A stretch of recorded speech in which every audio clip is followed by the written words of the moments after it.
Chers téléspectateurs, chères téléspectatrices, bonsoir et bienvenue à cette édition de votre rendez-vous hebdomadaire Zoom sur que nous consacrons ce soir à la finance. La Banque centrale de Mauritanie a commémoré hier le 50e anniversaire de la création de la monnaie nationale l'Ouguiya. L'émission de l'Ouguiya, le 18 juin 1973, a été un grand événement dans la mesure où elle a été marquée par notre sortie de la zone CFA et la consolidation de notre souveraineté monétaire.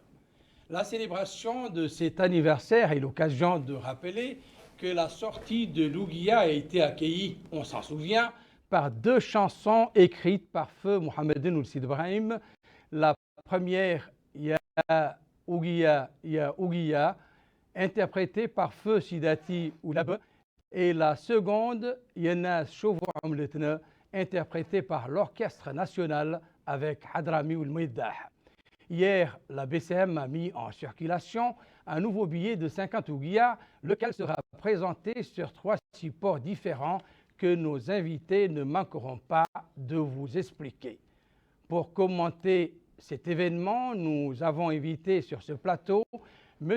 Mohamed Abdallahi Boubacar, secrétaire général de la Caisse ou caissier, Khatari, caissier général, Khatari ou Ahmed Baba, directeur général des systèmes de paiement, Lalla El Khouth, directrice de la stratégie et promotion des moyens de paiement, et Jawara Mamoudou, chef du cabinet du gouverneur. Bonsoir et merci d'avoir répondu favorablement à notre invitation. Pour commencer, comme vous le savez, 50 années se sont écoulées depuis la création de l'Ouguiya. Quel commentaire vous inspire son parcours? Merci. Tout d'abord, Bismillah ar-Rahman ar-Rahim. On sait très bien la création de l'Ouguiya en 73, juin 73, concrétise l'indépendance financière et économique de la Mauritanie.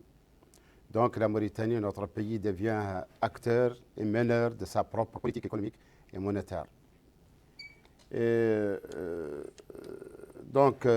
en voulant atteindre ses objectifs de politique économique, de réduction de taux d'inflation et le maintien des prix, dans le cadre de l'amélioration du pouvoir d'achat du consommateur, la Mauritanie a créé sa propre monnaie et on est fiers, on est en train de commémorer actuellement la 50e année de la vie de notre Ouguiya. Donc cette Ouguiya, cette monnaie a passé par plusieurs étapes. Nous n'avons pas assez de temps pour étaler ces étapes et parler en profondeur. Nous allons nous suffire essentiellement par les billets commémoratifs qui est devant nous, qui est actuellement le sujet d'actualité.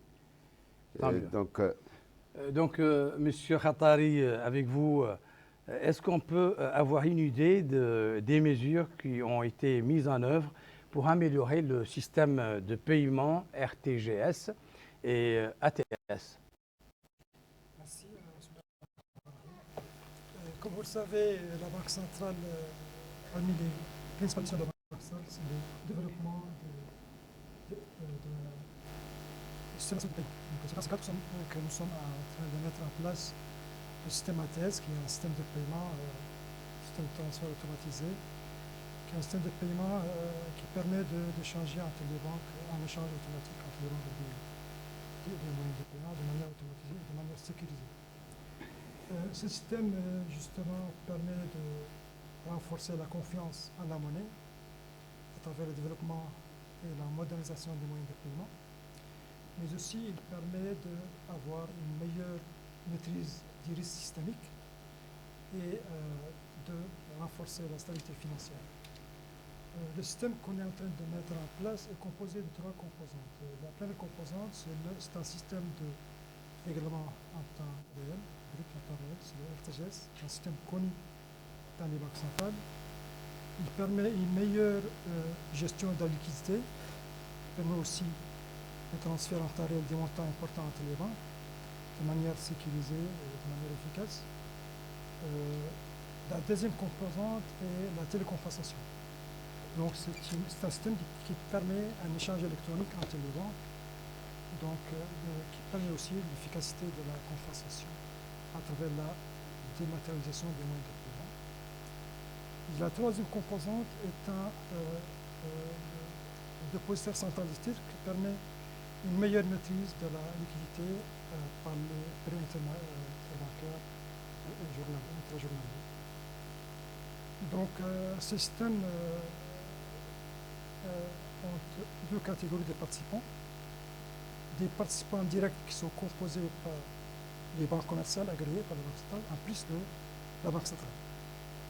Et la Banque centrale, en plus d'être un participant direct, est aussi l'opérateur du système, l'opérateur de la plateforme. Une deuxième catégorie de participants sont les participants indirects, et à ce niveau, on peut citer le Trésor public. Donc cette infrastructure est basée sur des éléments essentiels. Donc d'abord la réglementation, les textes réglementaires sont déjà adoptés. Ensuite, il y a l'infrastructure technique qui est déjà installée. Et la partie test et phase pilote du projet qu'on va continuer au mois de juillet pour lancer effectivement la plateforme, Inch'Allah, au mois d'août prochain. Voilà. En matière d'inclusion financière, qu'est-ce qui a été fait pour améliorer l'offre des services financiers et banques et des banques au niveau de cette institution? Bonjour et merci beaucoup pour cette question. Alors, permettez-moi d'abord de définir l'inclusion financière. Qu'est-ce que c'est? Alors, l'inclusion financière, de notre point de vue, c'est de donner l'accès à des consommateurs fragiles à un compte bancaire, mais aussi, nous adoptons la définition la plus large, c'est-à-dire leur donner aussi la possibilité d'avoir un moyen de paiement pour échanger, la possibilité d'avoir un crédit pour financer des projets simples, et la possibilité d'avoir une assurance à moindre coût pour faire face aux événements de la vie. Donc, pour la Banque centrale, c'est aussi, ça fait partie aussi de ses missions de protéger ces consommateurs fragiles et de les éduquer afin qu'ils soient au courant de l'offre qui existe. Parmi les obstacles principaux à l'inclusion financière, d'après les études que nous avons réalisées récemment, il y a deux choses. Donc nous avons un souci, on va dire, sur l'offre, et puis nous avons un souci sur la demande. Le souci sur l'offre peut être levé en développant le secteur financier afin de diversifier l'offre existante. Par exemple, les banques, c'est aujourd'hui un acteur majeur pour l'inclusion financière. Cependant, les banques sont très concentrées dans les grandes villes, alors que les populations cibles de l'inclusion financière, c'est-à-dire les populations cibles fragiles, sont essentiellement dans les zones rurales. Ensuite, nous avons aussi tout le secteur à développer, donc c'est-à-dire l'écosystème financier, donc la microfinance, la microassurance, etc., pour avoir une offre adaptée à toute demande de la population, et en particulier les populations que nous ciblons, qui sont les populations situées dans les zones rurales, les femmes et les jeunes. Le deuxième point important se situe au niveau de la demande. C'est-à-dire qu'il y a une offre qui est existante, par exemple l'offre bancaire aujourd'hui, qui permet aujourd'hui d'avoir un compte bancaire, mais aussi d'avoir un crédit pour ceux qui ont la possibilité d'avoir un crédit. Mais faut-il encore savoir que cette offre est adaptée à la population. Et donc, parmi les questions qui reviennent à chaque fois, cette question d'éducation. Il faudrait que le travail soit fait pour que l'ensemble de la population soit au courant que cette offre existe, qu'elle peut répondre à leurs besoins, qu'elle est utile et qu'elle les protège. J'ai parlé de deux types de populations qui sont cibles. Pourquoi? J'ai parlé des jeunes et j'ai parlé des femmes. Parce que nous avons un gap important entre les hommes aujourd'hui et les femmes au niveau de l'inclusion financière. C'est-à-dire que nous avons un taux assez faible au niveau mauritanien, mais qui est en train de changer assez rapidement grâce à la digitalisation des moyens de paiement. Mais en fait, dans ce taux, on trouve quasiment 10 points de différence entre les femmes et les hommes. Donc la question qui se pose, aujourd'hui, la porte n'est pas fermée aux femmes. Elles peuvent disposer d'un compte bancaire ou d'autres services financiers. Pourquoi alors nous avons ce gap?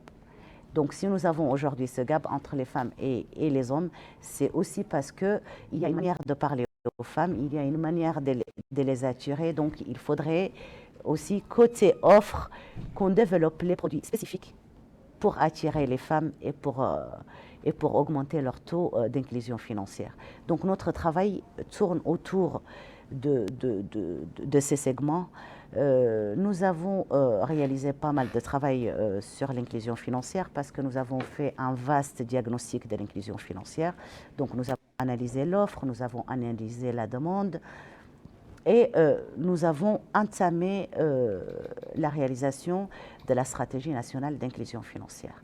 Et aussi, pour vous donner une date, nous sommes à 2 mois de la sortie de cette stratégie nationale d'inclusion financière qui est un point important pour la Mauritanie parce que nous sommes l'un des derniers pays qui lance sa stratégie nationale. Et donc c'est aussi quelque chose d'important parce qu'aujourd'hui, pour accompagner le secteur, pour le développer, il est important d'avoir une stratégie nationale et inclusive qui inclut l'ensemble des segments de la population et qui répond à l'ensemble des problématiques qui constituent aujourd'hui des freins à l'inclusion financière. Pour assurer cette inclusion financière, on est en droit de se demander est-ce que la Banque centrale de Mauritanie a effectué un travail sur le terrain de sensibilisation pour que les bénéficiaires, pour que les populations cibles soient au courant de ces opportunités que cette institution met à leur disposition. Est-ce que cela a été fait? Est-ce que ce travail de sensibilisation, est-ce que la société civile a été mise à profit? Est-ce que la banque publie quelque chose sur ses sites? Est-ce que les moyens, les médias que nous sommes ont été saisis? Est-ce que la Banque centrale a communiqué? Très bien, merci beaucoup pour cette question. C'est vrai que la communication et l'échange avec l'ensemble de l'écosystème est quelque chose de très important pour l'inclusion financière. Alors, comme je viens de l'évoquer, nous étions déjà à une phase de réflexion, de mise en œuvre et là de rédaction de la stratégie nationale d'inclusion financière. Elle est accompagnée de 2 stratégies. Sa stratégie de communication et de la stratégie d'éducation financière. La stratégie d'éducation financière, son objectif justement, c'est d'adapter la communication aux populations cibles. Aussi, dans le cadre de la stratégie nationale de l'inclusion financière, nous mettons en place une structure de gouvernance, c'est-à-dire une structure qui inclut l'ensemble des parties prenantes pour échanger avec eux, mais aussi pour travailler avec eux pour lever ensemble l'ensemble des obstacles à l'inclusion financière. Tant mieux. Monsieur Diawara,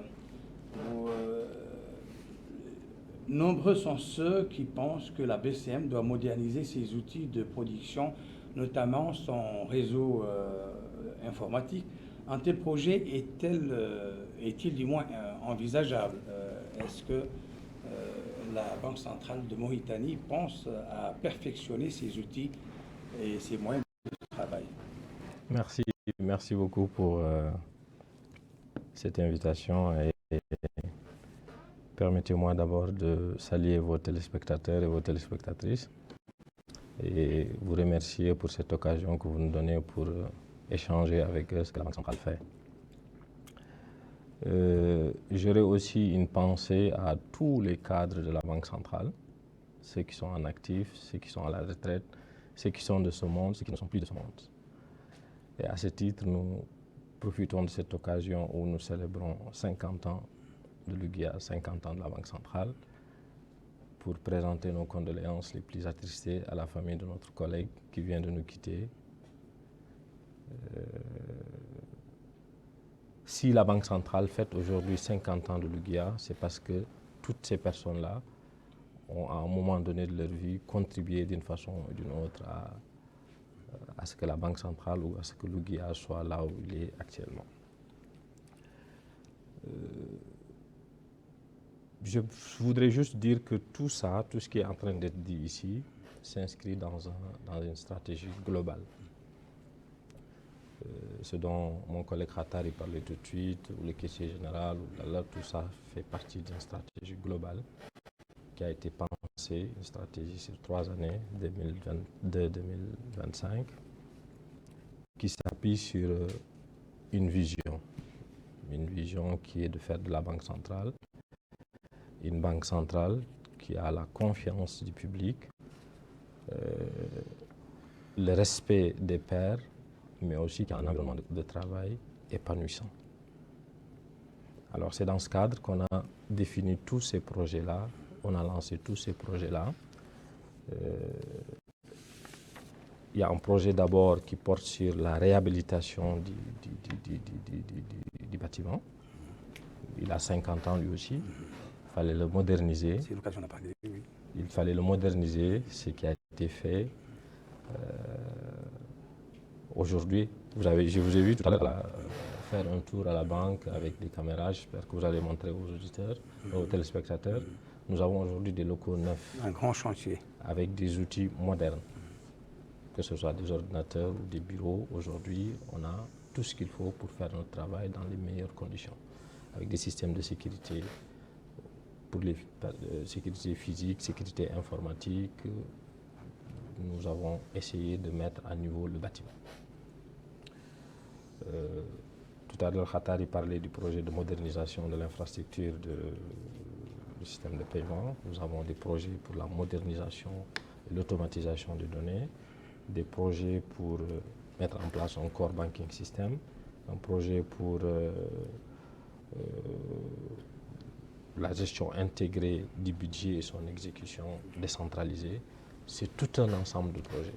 Pour revenir à la question spécifique de la sécurité informatique, nous aurons peut-être d'autres occasions avec les spécialistes pour rentrer dans les détails, mais sachez que cet élément aussi a été pris en considération et qu'aujourd'hui, à la Banque centrale, nous avons tout ce qu'il faut pour lutter contre la cybersécurité, pour avoir des outils de travail aux normes et qui nous permettent de faire notre travail convenablement.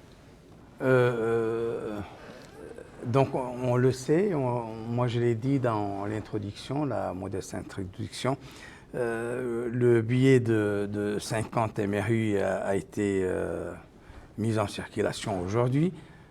Voilà. Nos téléspectateurs doivent se demander pourquoi le choix de ce billet de 50 et pas les autres. Voilà.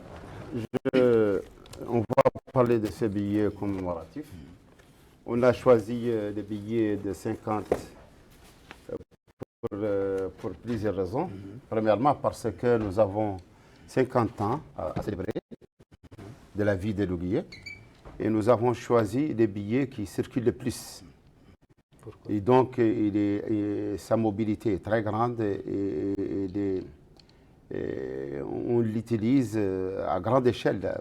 Les consommateurs mauritaniens l'utilisent beaucoup. Donc, on a créé ces billets. On a créé ces billets sur 3 substrats, 2 hybrides et un papier. Je vous présente ici. Oui. Voilà. Ça, c'est le premier billet. Il est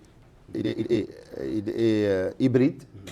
Donc, du polymère entre des feuilles de coton.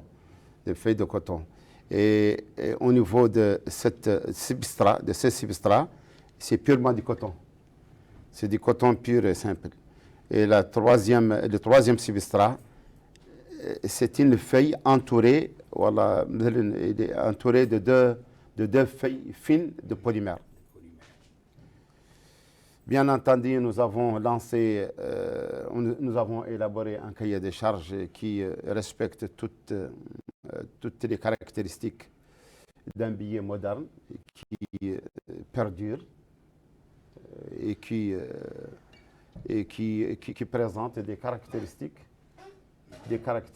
anti-salissures et des caractéristiques de sécurité. Vous les voyez, il y a deux types de sécurité. La sécurité visuelle, que tout le monde voit à l'INI sans utiliser aucun matériel. Et c'est la sécurité la plus importante, la plus dissuasive. Il y a le fil de sécurité. Nous avons choisi le fil Galaxy, qui est utilisé dans des anciens billets. Donc, c'est nostalgique parce que c'est commémoratif. Et nous avons choisi encore le filigrane, le vieux filigrane, et ces signes appelés par les spécialistes le Spark Flow, qui est un signe de sécurité qui est tout à fait moderne et tout à fait actuel. Et les billets se présentent comme ça. Bon, nous avons choisi les 3 substrats. Vous pouvez imaginer que le choix n'est pas fortuit parce qu'on veut, au cours d'une période donnée, trier ou sélectionner le billet ou le substrat qui conviendrait le plus ou qui va s'accommoder au climat et aux conditions de notre pays, tant au niveau des conditions climatiques et qu'aux conditions d'entretien et de maintien par les Mauritaniens même, leur comportement d'entretenir les billets de banque. C'est pas souvent la meilleure approche utilisée dans le monde. Donc, au cours d'une période bien déterminée, nous connaîtrons essentiellement les billets qui conviendraient le plus. Quelques éclaircissements. Ces billets vont circuler, ont eu le cours légal à partir de la signature du décret.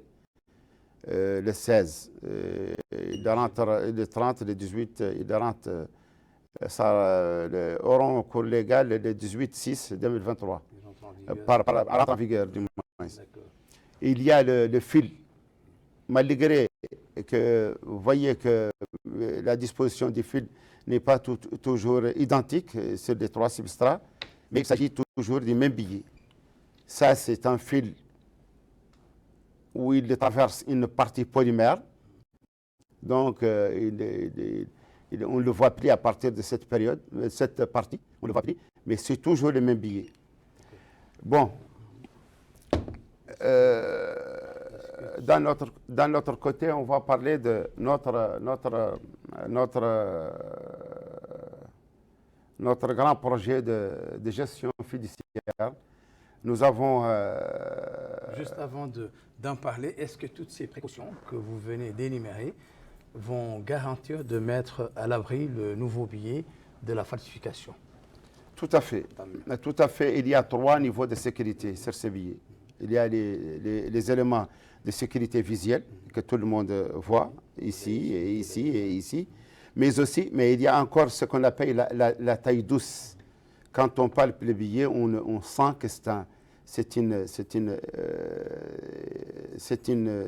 image qui est gravée sur le substrat et qui présente une certaine sécurité. Et en plus de tout cela, il y a les ultraviolets quand ils passent sur cette partie. Tu fais apparaître le drapeau national, les couleurs nationales. Et en plus de cela, il y a un 3e niveau.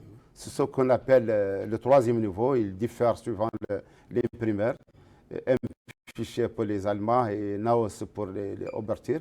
Et qui est détecté uniquement par les machines qui sont exclusivement à la possession des banques centrales. Des capteurs qui sont dans des machines que nous allons mettre en place. Inch'Allah, vers la fin de l'année. Allez-y, je vous ai coupé la parole. D'accord, je voulais parler de l'entretien fiduciaire au niveau de la Banque centrale. La plupart des billets à l'intérieur du pays se détériorent rapidement et il n'y a pas de retour. compte tenu de l'éloignement de la population parfois, qui sont dans les villes très lointaines. Et nous pensons mettre en place des centres de tri qui vont récupérer les billets invalides ou les billets qui doivent être retirés quand même de la circulation pour les remplacer par des billets neufs. Le projet, on est en train de le mettre en place. Parallèlement, nous sommes en train de construire avec nos partenaires spécialistes, experts dans la matière, des centres de tri aux normes qui seront dotés des machines extrêmement performantes, qui sont les dernières machines, qui sont appelées communément les BPS M7, et qui font des tri, qui font détecter énormément de travail via détecter le mauvais billet, trier et faire des états de sortie qui sont extrêmement importants dans la gestion fiduciaire. Monsieur Khatari, qu'en est-il du projet structurant de la Banque centrale de Mauritanie? Alors, il y a plusieurs chantiers actuellement. Nous avons parlé du système RTGS. Oui. Donc, il y a un système connu dans les banques centrales qui est essentiel pour les banques centrales, pour la gestion de la liquidité, pour la sécurité des transferts entre les banques. Nous avons parlé de l'inclusion financière, qui est un chantier important. Il y a aussi l'interopérabilité qui est un chantier aussi en cours de réalisation. La réglementation est déjà entamée. C'est très important l'interopérabilité en termes dans le cadre de l'inclusion financière justement et dans le cadre de la sécurisation des données. Il y a aussi la surveillance. Donc il y a des projets qui sont actuellement en cours de réalisation et qui sont très importants pour la Banque centrale. Est-ce que l'Ouguiya a fait face à la falsification? Est-ce que Bien sûr, oui. sûr. Et comment s'en est-elle sortie? Il n'y a aucune monnaie dans le monde qui est à l'abri de la falsification. Même les plus grandes monnaies du monde ont connu ce crime. Je pense au phénomène qui se passe actuellement dans les pays africains. Mais chez nous, les statistiques sont très faibles. Les tentatives sont très faibles et rapidement détectées et arrêtées. Et nous ne signalons jusqu'à aujourd'hui aucun acte de falsification. On le connaît également, l'Ouguiya a connu plusieurs mutations. Est-ce que ces mutations répétées sont le signe de la bonne santé d'une monnaie ou non? Est-ce que... De toute façon, la recherche de l'amélioration et du meilleur niveau, c'est toujours une demande, c'est toujours demandé. Jusqu'à présent, nous pensons déjà qu'il y a deux choses qu'il faut considérer. Quand on parle du papier, on pense à la sécurité, parce qu'on peut incorporer les fils de sécurité, les filigranes qui sont déjà extrêmement importants dans la sécurité. Et pour le polymère, on pense toujours que le polymère dure plus. Donc, réunir les deux qualités en même temps dans un billet hybride, je pense que c'est une solution. Réunir en même temps la durabilité et la sécurité. C'est extrêmement important pour un pays. La durabilité pour éviter, parce que c'est un coût, le coût fiduciaire est extrêmement important. Mais aussi, la sécurité, c'est encore mieux, c'est encore beaucoup plus important. Quand on a un billet sécurisé, je crois que ce billet est extrêmement sécurisé et extrêmement bon.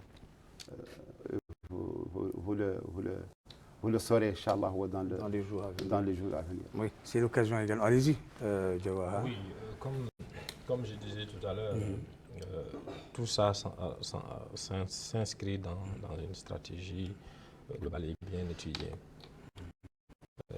Si nous voulons concrétiser la vision qui est derrière cette stratégie, c'est-à-dire une banque centrale qui a la confiance du public, nous ne pouvons pas opter pour le statu quo. Nous allons certainement être dans la recherche perpétuelle de ce qui peut satisfaire au mieux ce public. C'est dans ce cadre, vous allez voir un biais avec plusieurs substrats, avec plusieurs niveaux de sécurité. On a essayé de regrouper dans ce la meilleure sécurité qui existe actuellement. Parce que le monde change, les technologies évoluent. On ne peut pas s'arrêter à un instant T avec un biais d'un certain niveau et prétendre satisfaire aux besoins du public pour lesquels nous sommes. Pour ajouter un peu au projet structurant, comme j'ai dit, l'émission ne permettra pas de parler de tous les projets, mais on brossera quand même les plus importants. Nous avons également entamé la modernisation du cadre de politique monétaire de la banque pour avoir une politique monétaire beaucoup plus active et une gestion beaucoup plus dynamique de la liquidité. D'ailleurs, c'est ce qui justifie que malgré les crises géopolitiques, la Covid et tout ça, et les montées inflationnistes un peu partout dans le monde, nous avons quand même su mener une politique monétaire adaptée qui a permis de maintenir dans des proportions,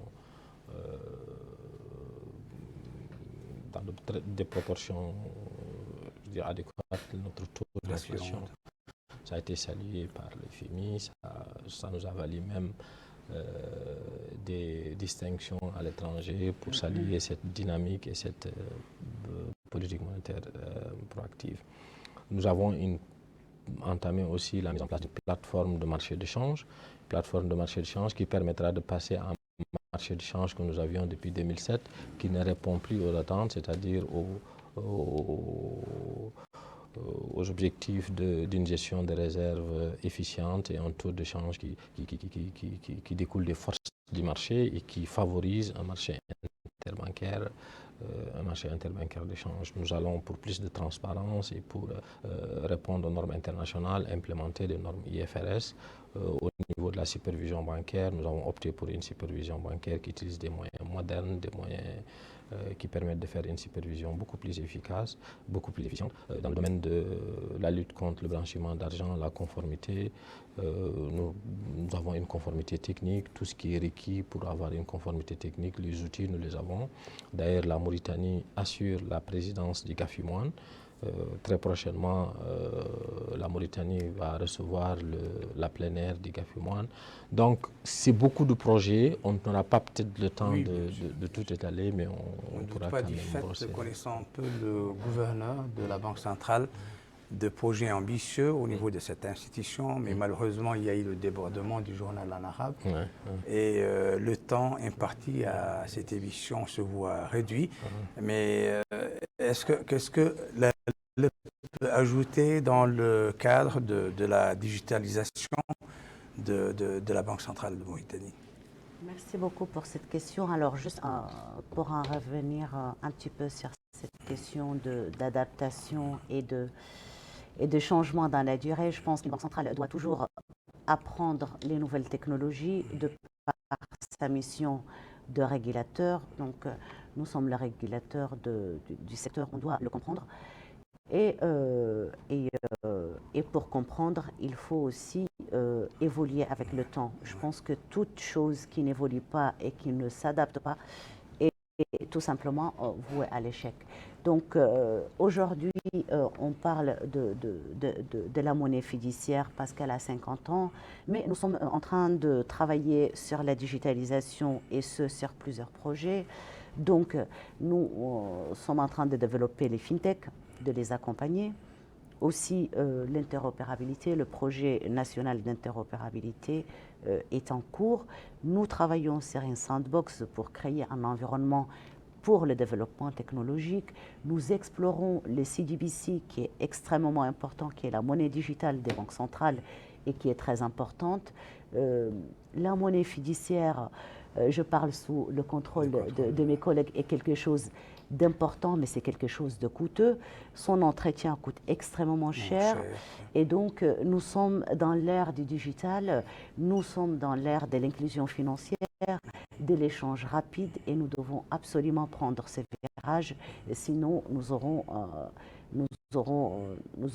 raté quelque chose, en tout cas, de ce point de vue-là. Donc, le virage technologique est un virage inévitable qu'il faut que la Banque centrale prenne Et à ce titre, la Banque centrale de Mauritanie est bien consciente et c'est pour cela que les derniers mois, depuis les derniers mois, elle investit massivement dans des locaux qui sont vivables, qui sont agréables pour augmenter la productivité de son personnel.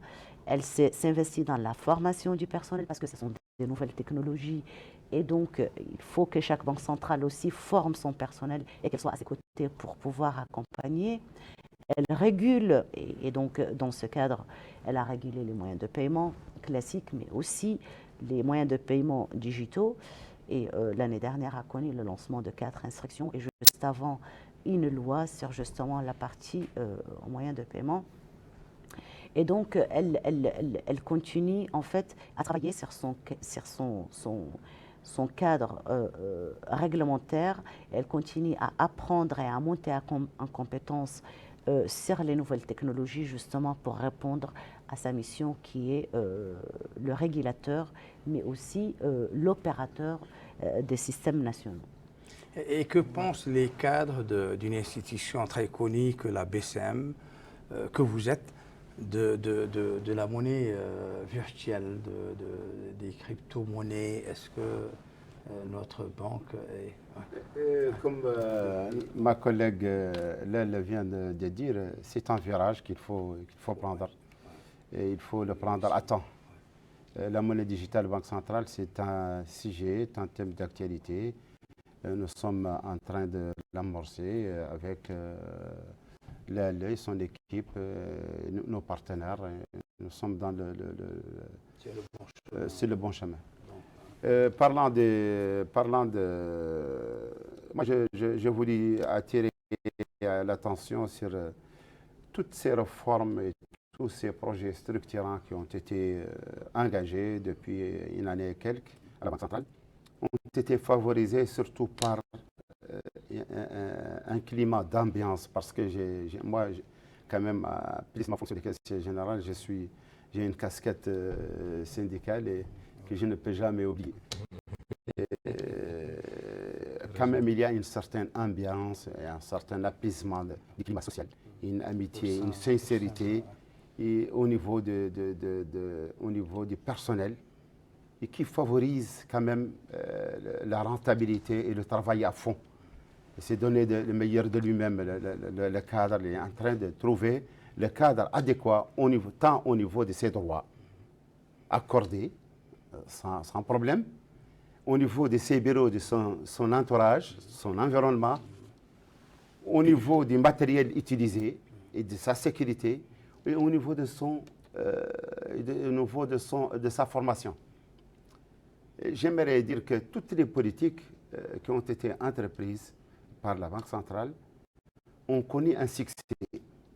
Je ne parle ici que, par exemple, dans le cadre, je tire un exemple au pif, l'exemple de la politique monétaire efficiente. Nous avons passé d'un taux, je suis très loin de ça parce que je suis à la caisse, mais quand même, j'apprends à côté de mes collègues, on a passé de 12,2 chiffres à 6, donc c'est parlant, c'est quelque chose d'extraordinaire. La Banque centrale a essayé à plusieurs reprises à valoriser l'ouguiya pour que le consommateur, son pouvoir d'achat soit amélioré. En faisant ceci, elle n'a pas communiqué, mais en faisant ceci, elle a renoncé à une partie de ses produits. Elle a mis des dollars, des millions de dollars, pour que l'ouguiya, pour que le consommateur soit quand même protégé contre les variations extrêmement difficiles extrêmement difficiles ou gênantes, c'est le pouvoir d'achat. Je voulais souligner ce point qui est extrêmement important. Tant mieux. 50 ans de la vie, pour finir, 50 ans de la vie d'un individu, en général, c'est la maturité, c'est la sagesse. Quand on parle d'une monnaie, qu'en est-il? Qu'est-ce que cela peut signifier au bout de 50 ans? Écoutez, nous sommes fiers là où nous sommes d'avoir une monnaie ouguiya créée en 1973. Nous avons quitté l'Imawa en 1973. Nos frères qui sont actuellement comme vous le savez, en train de rechercher, sans succès malheureusement, une monnaie. Ce constat nous quand même donne la fierté d'avoir sa propre monnaie et d'avoir à sa possession sa propre destinée en matière de gestion monétaire et d'échange. Il n'y a pas que nos frères, hein. Il y a l'Inde et quelques Je parle pays de notre environnement. Oui, je sais. L'Inde et quelques pays demandent à ce qu'il y ait des ensembles qui font barrière au dollar actuellement. Ça, c'est connu. Même au sein des pays arabes, il y a des appels à créer une unité entre ces pays arabes. Jawara, vous avez un mot puisque l'émission touche à sa fin. Qu'est-ce qu'on peut dire à la fin de cette émission? Bon, rappeler peut-être le sentiment de fierté dont faisait allusion tout à l'heure le caissier général. Une monnaie nationale, c'est avant tout un sentiment de fierté, on se reconnaît en une autonomie. Comme vous l'avez dit, 50 ans, c'est la maturité, c'est ce qui explique la qualité de ce billet. Les autres étaient de billets de qualité à l'époque, mais aujourd'hui, c'est un billet qui est en phase avec les nouvelles technologies, avec toutes les sécurités qui existent. Et au lieu de faire un seul billet, dans un seul substrat, on a opté pour les autres. Ça aussi, c'est l'expérience accumulée pour pouvoir bénéficier au maximum des technologies et des moyens qui existent actuellement pour l'impression d'un billet de banque. Et l'ancien billet de 50 on continuera Absolument, à faire usage. Absolument, tous les autres billets continuent à côté de ces billets à avoir cours légal et à fonctionner comme avant. Je voulais juste répondre à cette question parce que je pense qu'elle est importante. Alors, en 1973, ce qu'il y avait de mieux à faire pour la Mauritanie, c'était d'avoir sa monnaie nationale. Ça la protège et même les pays qui sont dans des zones où il y a une monnaie commune ont beaucoup de mal à faire face à des chocs parce que les différents pays parfois n'ont pas les mêmes intérêts. Et donc, quand on a une monnaie commune avec d'autres, en fait, parfois, ce qui nous arrange, nous, ce qui est notre intérêt, n'est pas celui d'autres pays. Et donc, on contrôle moins notre indépendance financière. C'est pour vulgariser un petit peu. Donc, en 1973, ce qu'il y avait de mieux, c'était la monnaie fiduciaire, donc les billets, notre indépendance. Aujourd'hui, je pense que pour notre ère, donc 50 ans plus tard, ce qu'il y a de mieux, je pense, selon mon point de vue, c'est la digitalisation. Comme nos prédécesseurs n'ont pas raté le virage de nous douter de cet outil très important pour notre service qui est notre monnaie nationale, je pense que le défi aujourd'hui aussi, c'est la digitalisation. Et il faudrait qu'on prenne les bonnes décisions et qu'on accompagne ce changement vers la digitalisation. Je l'espère. Merci. Donc, à la fin de cette émission, je remercie mes invités pour avoir répondu favorablement à notre invitation. Il s'agit de Mohamed Abdallahi Bouibaka, secrétaire général ou caissier général au sein de la BCM, Khatari Ould Ahmed Babe, directeur général des systèmes de paiement, Lal El-Qaoud, directrice de la stratégie et promotion des moyens de paiement, et Jawara Mamoudou, chef du cabinet du gouverneur. Merci donc. Merci également aux équipes de la TVM qui ont rendu possible la réalisation de cette émission.